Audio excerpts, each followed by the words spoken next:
রাজধানীর মগবাজারের Ad-din medical college হাসপাতালে অস্বাভাবিক মৃত্যু হওয়া ৬ শিশুর সবাই ছিল ১ থেকে ৩ দিন বয়সী। হাসপাতালের যেই পোস্ট অপারেটিভ রুমে এই ঘটনা ঘটেছে সেখানে ছিলেন ১১ জন মা। শিশুদের এই অস্বাভাবিক মৃত্যু চিকিৎসাজনিত কারণে নাকি যান্ত্রিক ত্রুটি তা তদন্ত করবে স্বাস্থ্য অধিদপ্তর। রফিক মাহমুদের রিপোর্ট।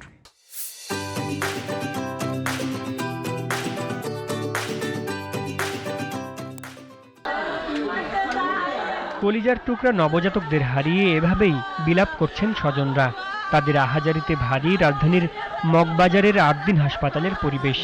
কর্তৃপক্ষের ভুল আর অবহেলার কারণেই হাসপাতালটির পোস্ট অপারেটিভ ওয়ার্ডে ৬ নবজাতকের মৃত্যু হয়েছে বলে অভিযোগ স্বজনদের। আমাদের সুস্থ বেবি হেরা মেরা ফেলাইছে, পুরা সুস্থ। ৩টা থেকে কান্না করতেছে, 5টা বন্ধ কান্না করছে, হেরা কিছুই কয় নাই, ট্রিটমেন্ট মানে কিছু নেয় নাই। বাচ্চা অনেক কান্না করতেছে, নার্সেরা যা বলছে যে আমাদের বাচ্চা কান্না করতেছে, ওনারা এসে দেখবে না, ট্রিটমেন্ট করবে না, ওনারা আসে না। ওনারা বলে এসি বন্ধ করে রাখছে, এই শ্বাস কষ্ট হয়তো মারা গেছে। হাসপাতাল কর্তৃপক্ষের গাফলতির কারণে এবং এনআইসিইউতে যে আমরা নিছি সবাই মৃত্যুর পর্যায়ে আমাদেরকে কেউ সহযোগিতা করে নাই, সবাই সবার উদ্যোগে নিয়ে গেছে। তবে হাসপাতাল কর্তৃপক্ষের দাবি, চিকিৎসকরা শিশুদের বাঁচানোর জন্য আন্তরিকভাবে চেষ্টা করেছেন। ঘটনাটা এত দ্রুত ঘটেছে যে তারা কিছুই করতে পারেননি। এত দ্রুত ঘটনাটা ঘটেছে যে আমরা আসলে কোনো কিছু দেখারও সুযোগ পাইনি এবং খুব দ্রুত রুগীর লোক এবং নার্সরা সহ সবাই মিলে এটা নিউনেটাল আইসিইউতে বাচ্চাদেরকে নিয়ে গিয়েছে, ভেন্টিলেটরে দিয়েছে। ডাক্তাররা চেষ্টা করেছে, কিন্তু বাচ্চাদের এত বেশি শ্বাসকষ্ট ছিল যে বাচ্চাদের বাঁচানো যায়। এসির গ্যাস লিকেজ থেকে এমন ঘটনা ঘটে থাকতে পারে বলে ধারণা পুলিশের। আমাদের সিআইডি টিম চলে এসছে, সিআইডি টিম তাদের বিশেষজ্ঞ পরীক্ষা নিরীক্ষা করছে, তাদের এক্সপার্টরা এসছে। আর আমরা এখানে যারা দায়িত্বরত ছিল সবাইকে জিজ্ঞাসাবাদ করছি, তো আমাদের তদন্ত চলছে। হাসপাতালটির পোস্ট অপারেটিভ ওয়ার্ড, সিলগালা ও এনআইসিইউ কার্যক্রম বন্ধ থাকবে বলে জানিয়েছেন স্বাস্থ্য অধিদপ্তরের অতিরিক্ত মহাপরিচালক। ৬টার সময় নার্স খেয়াল করেন একজন বাচ্চা মারা গেছে, তাকে সাথে সাথে এনআইসিইউতে নেয়।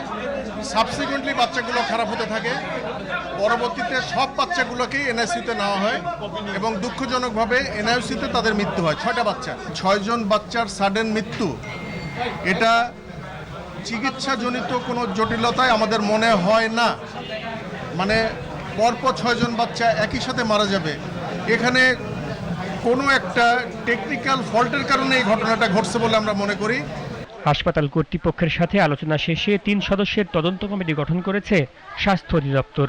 মহাপরিচালক জানান, তদন্ত শেষে আগামী ৩ দিনের মধ্যে দেয়া হবে প্রতিবেদন।